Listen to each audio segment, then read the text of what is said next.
Welcome আজকের নতুন ভিডিওতে। আজকের ভিডিওতে আমি আপনাদেরকে বোঝানোর ট্রাই করব আপনাদের অ্যাডের যে বাজেট এটা কত হওয়া জরুরি বা এটা কত হওয়া দরকার। তো অ্যাট ফার্স্ট একটা জিনিস আপনাদেরকে মাথায় রাখতে হবে, এই বাজেটটা কিন্তু অ্যাকচুয়ালি আমি আপনাকে এক্স্যাক্ট বলতে পারবো না।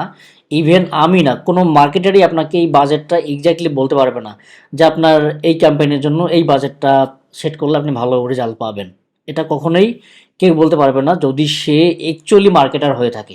আপনার এই বাজেটটা ডিপেন্ড করবে আপনার ক্যাম্পেইন টাইপের ওপর। যেমন হচ্ছে ক্যাম্পেইন আছে, অ্যাওয়ারনেস আছে, সেলস আছে, লিডস আছে।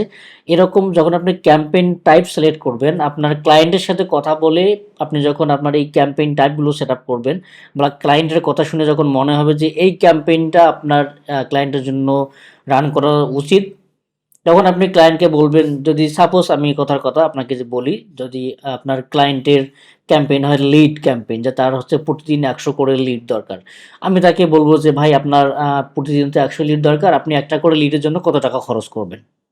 তখন হয়তো উনি বলবে যে না, একটা করে লিডের জন্য আমার উনি কিন্তু একটা ক্যালকুলেশন করবেই অবশ্যই, যে একটা করে লিডের জন্য আমার 50 টাকা বা 100 টাকা আমি খরচ করব। তো তখন হচ্ছে কি ওনার এই কথার উপর ভিত্তি করে আপনি হচ্ছে প্রথম দিন আপনি $5 বাজেট দেন।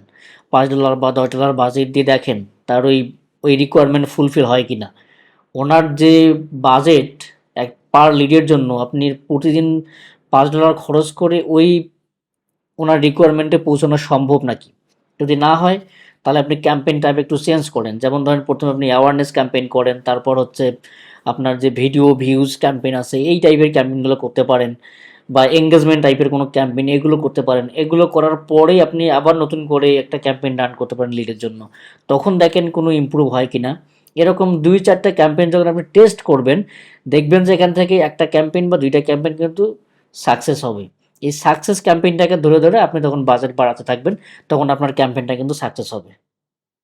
এভাবেই মূলত আমি ক্যাম্পেইন বাজেট নির্ধারণ করি।